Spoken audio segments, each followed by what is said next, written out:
Hello friends, so I'm back with new session on important judgments of 2019 and 20 that will be very useful for your LLB entrances and other competitive exams. So हमारा पहला case है Kantaru Rajeevaru versus Indian young lawyers association. देखिए अब सभी को पता है ये जो केस है एक रिव्यू केस है।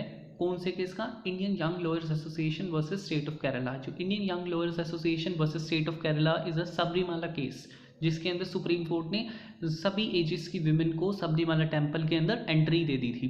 अब उस केस को 2018 में जजमेंट दी गई थी सुप्रीम कोर्ट के द्वारा, और इसके ऊपर रिव्यू डाली गई है इस केस में कांतेरू राजवेरू में।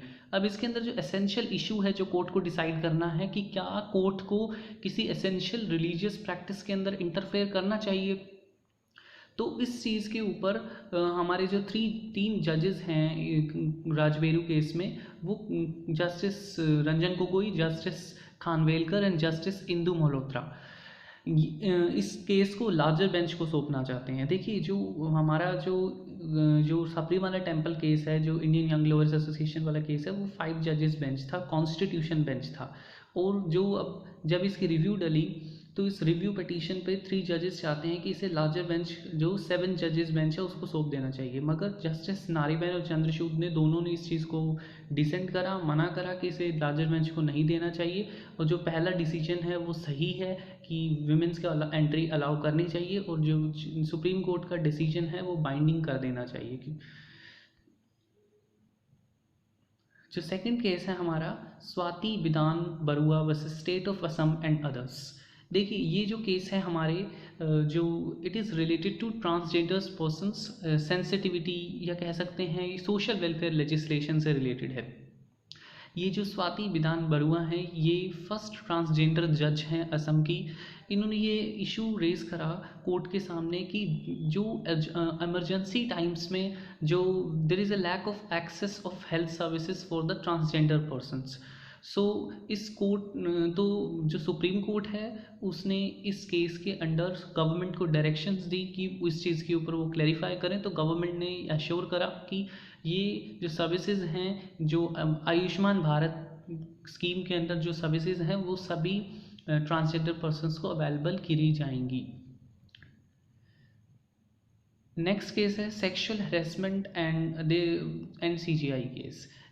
इसके अंदर जो ये मैटर है ये है सुप्रीम की चीफ जस्टिस ऑफ इंडिया के रंजन गोगोई जी के खिलाफ किसी ने सेक्सुअल हैरेसमेंट का एलिगेशंस लगाए।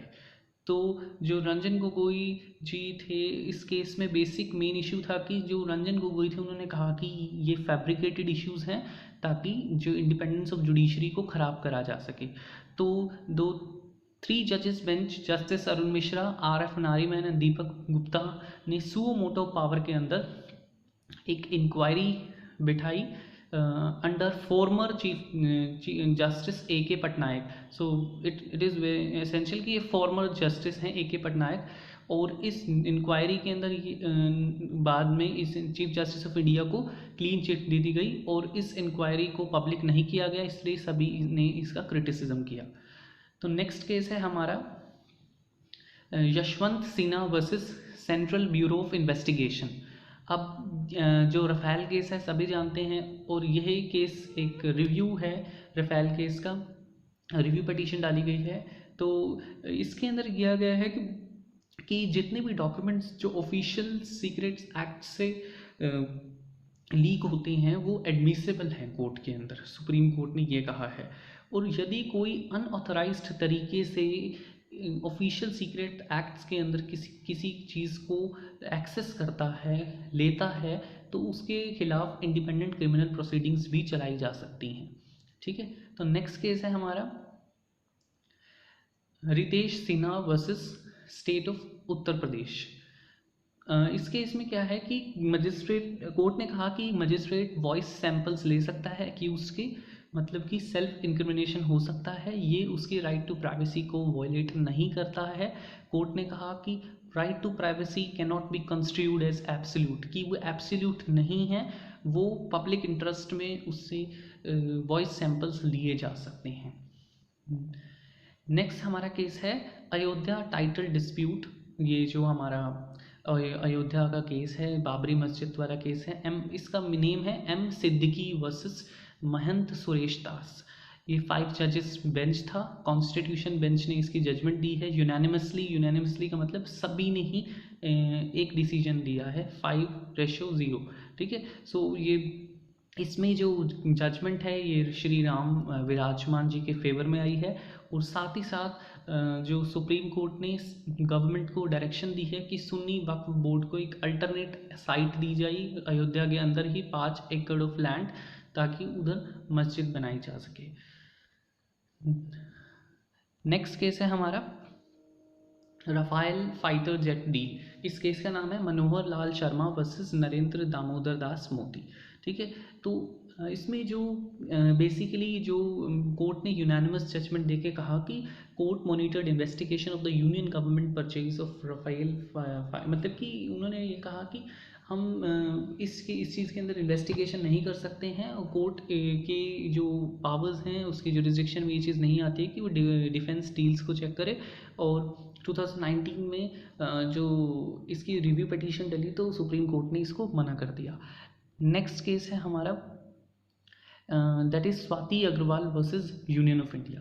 सो ये जो केस है ये कॉन्स्टिट्यूशनैलिटी ऑफ अबॉर्शन लॉ से रिलेटेड है। ये जस्टिस रंजन गोगोई एंड दीपक गुप्ता जी ने दिया है। इन्होंने कहा है कि जो रिप्रोडक्टिव चॉइस है ये फंडामेंटल राइट है under the article 21 of the constitution. अब 21 क्या है? राइट टू लाइफ, मतलब कि एक अनबोर्न बेबी होता है, it is a part of women's body, so it is a right कि क्या वो उसे अबॉर्ट करे या ना करे। So as it is the core of privacy and dignity. ठीक है, तो जो medical termination of pregnancy act 1971 से रिलेटेड है, जिसके अंदर ये कहा गया है कि किसी within some time period जब तक सेफ होता है अबॉर्शन कराना, तो वीमेंस अपनी चॉइस से अबॉर्शन करा सकती है। इसे डीक्रिमिनलाइजेशन नहीं करना, क्रिमिनलाइज नहीं करना चाहिए अबॉर्शन को। ठीक है, तो कोर्ट ने ये कहा है। नेक्स्ट केस है हमारा Anuradha Bhasin versus union of India. इस केस में कोर्ट ने कहा है कि जो freedom of speech and expression है, freedom to practice any profession है या कोई ऑक्यूपेशन है, ये इज़ अ राइट। और इंटरनेट के ऊपर ये एक अधिकार है, फंडामेंटल राइट है, मौलिक अधिकार है under article 19 and under part 3 of the constitution. So next case है हमारा Anokhilal versus state of Madhya Pradesh.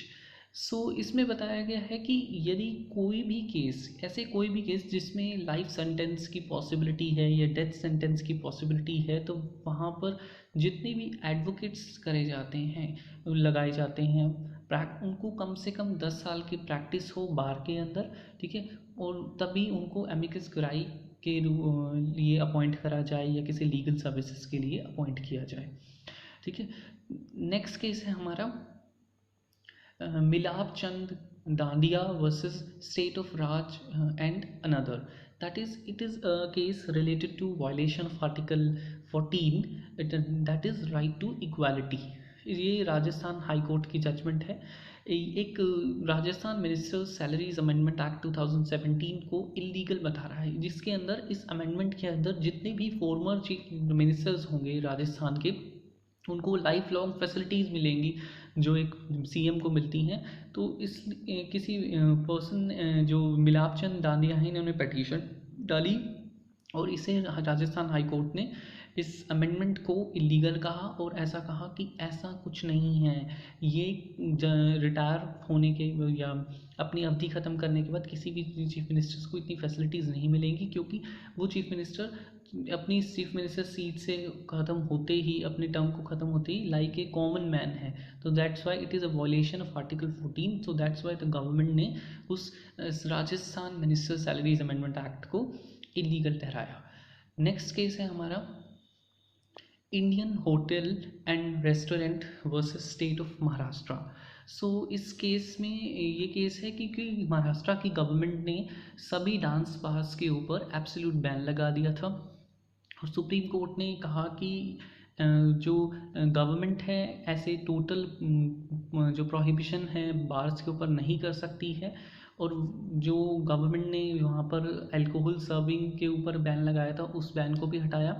Government ने कहा इस केस में कि जो जो गवर्नमेंट सॉरी जो सुप्रीम कोर्ट ने कहा गवर्नमेंट को कि जो आपने प्रोविजंस बना रखे हैं लाइसेंस बनाने के लिए उनको भी थोड़ा इजी करें, ठीक है। और जो सीसीटीवीज़ हैं जो गवर्नमेंट ने बार्स के अंदर लगाने मैंडेटरी करे थे उस चीज़ को हटाकर गवर्नमेंट को ऑर्डर करा सुप्रीम कोर्ट ने कि एंट्रेंसेस के ऊपर ही जो एंट्रेंस होते हैं हमारे बार्स के उधर सीसीटीवी का प्रावधान हो, ठीक है। तो नेक्स्ट केस है हमारा Indibility creative private limited versus government of West Bengal. So it is a case of that is West Bengal की गवर्नमेंट ने ये भविष्योत्तर भूत एक मूवी है जिसके ऊपर अनऑफिशियली बैन कर दिया था और उसे लॉफुल उसकी स्क्रीनिंग्स नहीं होनी दे रही थी। इसलिए उस चीज़ को रोकने के लिए जो हमारे जस्टिस हैं उन्होंने मैंडेमस रिट को जारी करा और गवर्नमेंट को रोका। मैंडेमस रिट एक ऐसी रिट है जो एक पर्सन को ऑर्डर करी जाती है कि वो अपनी पब्लिक ड्यूटी या स्टैट्यूटरी ड्यूटी को करें, ठीक है। तो इसलिए उस चीज़ को कहते हुए कोर्ट ने स्टेट ऑफ वेस्ट बंगाल को उस चीज़ को जो एक्स्ट्रा कॉन्स्टिट्यूशनल चीज़ वो कर रहे थे उस चीज़ से रोका, ठीक है। तो नेक्स्ट है हमारा डॉक्टर मिसेस पूजा जिग्नेश दोषी वर्सेस स्टेट ऑफ महाराष्ट्र। इस केस में जो बॉम्बे हाई कोर्ट का डिसीजन है इसमें कोर्ट ने कहा कि जो पेरेंट्स होते हैं जो सरोगेट चाइल्ड के, सरोगेसी बहुत न्यूज़ में रहता है, तो जो सरोगेट के चाइल्ड के जो पेरेंट्स होते हैं वो भी मैटर्निटी या पैटर्निटी लीव ले सकते हैं। बिकॉज इवन कि कोई भी पेरेंट वो बायोलॉजिकली रिप्रोड्यूस किसी चाइल्ड को नहीं कर रहे हैं मगर उस बच्चे की टेक केयर के लिए उन्हें समय घर पे रहना ज़रूरी है, इसलिए ये जो मैटर्निटी और पैटर्निटी लीव का प्रावधान उनके लिए भी रखा कोर्ट ने। नेक्स्ट है हमारा नेक्स्ट केस है Karnail Singh and others versus state of Haryana. So this is a case of Punjab Haryana high court in which the high court recognise कि हाई कोर्ट ने कहा कि जितने भी एनिमल्स होते हैं एवियंस या एक्वेटिक स्पीसीज लीगल एंटिटीज़ होते हैं, ठीक है। तो ये ऐसा क्वेश्चन पूछा जा सकता है कि कौन सी हाई कोर्ट ने एनिमल्स को लीगल एंटिटीज़ कहा है, ठीक है। तो पंजाब हरियाणा हाई कोर्ट ने किस केस में कहा है? Karnail Singh and others versus state of Haryana. Next case है हमारा फाहिमा Shirin versus state of Kerala. जो ये केस है जो पहले केस था वो था अनुराधा बशीन केस, ठीक है। सो अब ये केस है केरला हाई कोर्ट का जिसमें कहा कि right to access internet using mobile phone is a fundamental right under the constitution. तो अब क्वेश्चन आ जाता है पेपर में कि right to access internet is a fundamental right under which case? तो Fahima Shirin versus state of Kerala. और it is also right to privacy, क्योंकि राइट टू एजुकेशन बिकॉज कि हम इंटरनेट से स्टडी कर रहे हैं, ठीक है। तो इसलिए यदि कोई भी इस चीज़ के ऊपर रिस्ट्रिक्शंस होती है इस इंटरनेट को एक्सेस में मोबाइल से, तो वो एक फंडामेंटल राइट का हमारा वायलेशन है, ठीक है। जो कि freedom of speech and expression है under article 19(1) of the constitution, ठीक है।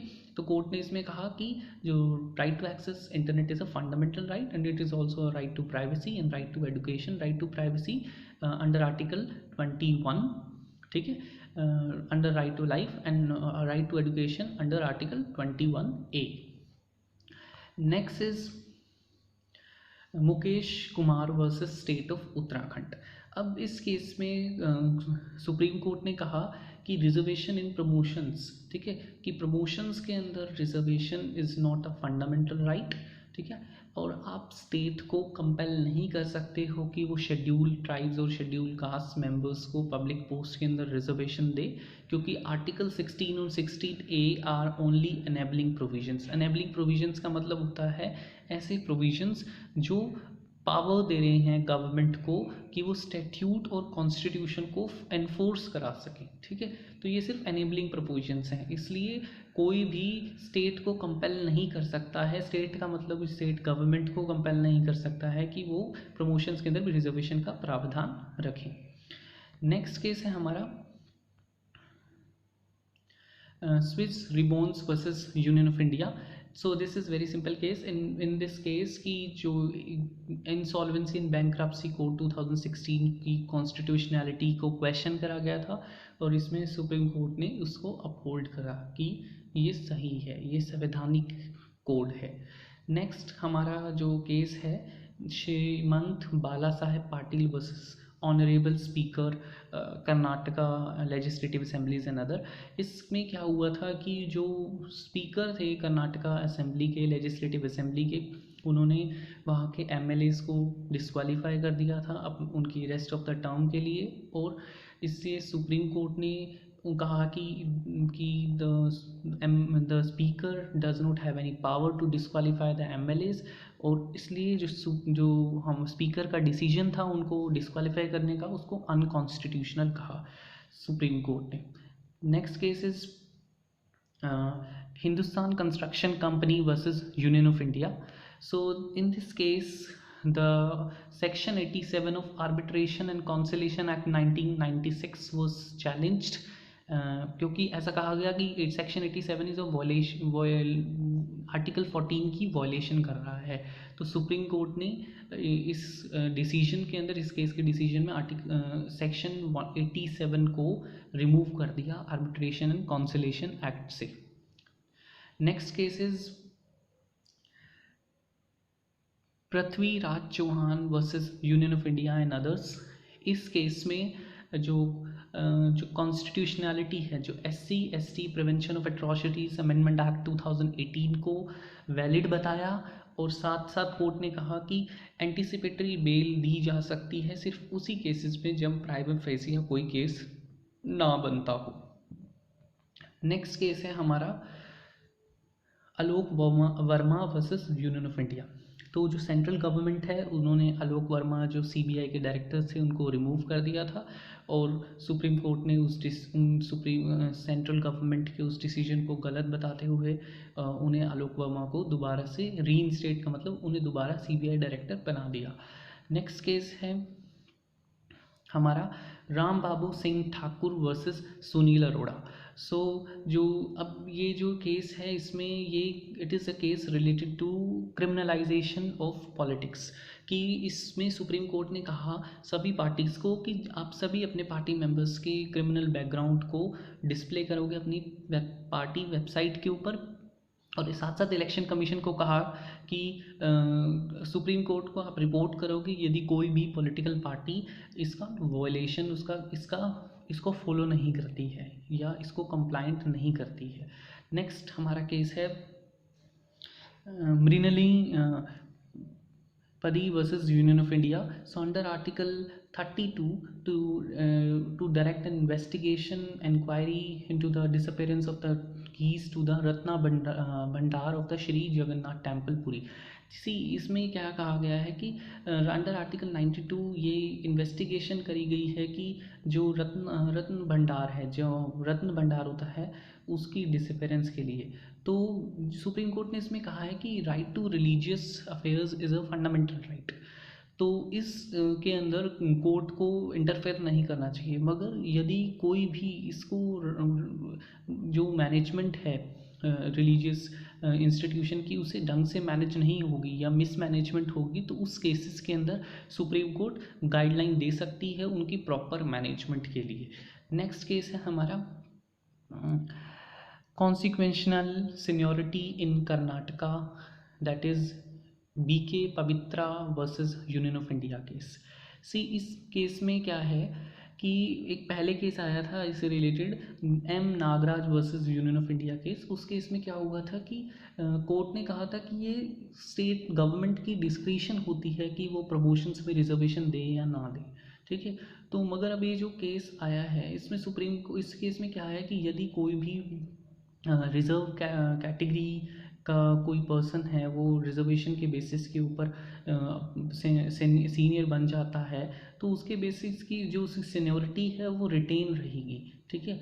और इस जो एक कर्नाटका की जो असेंबली है उसने एक एक्ट पास करा था तो उसको सुप्रीम कोर्ट ने वैलिड बताया. जो रिजर्वेशन कर्नाटका का जो रिजर्वेशन एक्ट था और कहा कि consequential seniority for SC/STs in public employment रहेगा। ठीक है, तो ये केस था। So now I am ending this session. So hope कि आप सभी को समझ आया होगा। यदि आपको समझ आया है तो please like and share these videos and subscribe my channel. Thank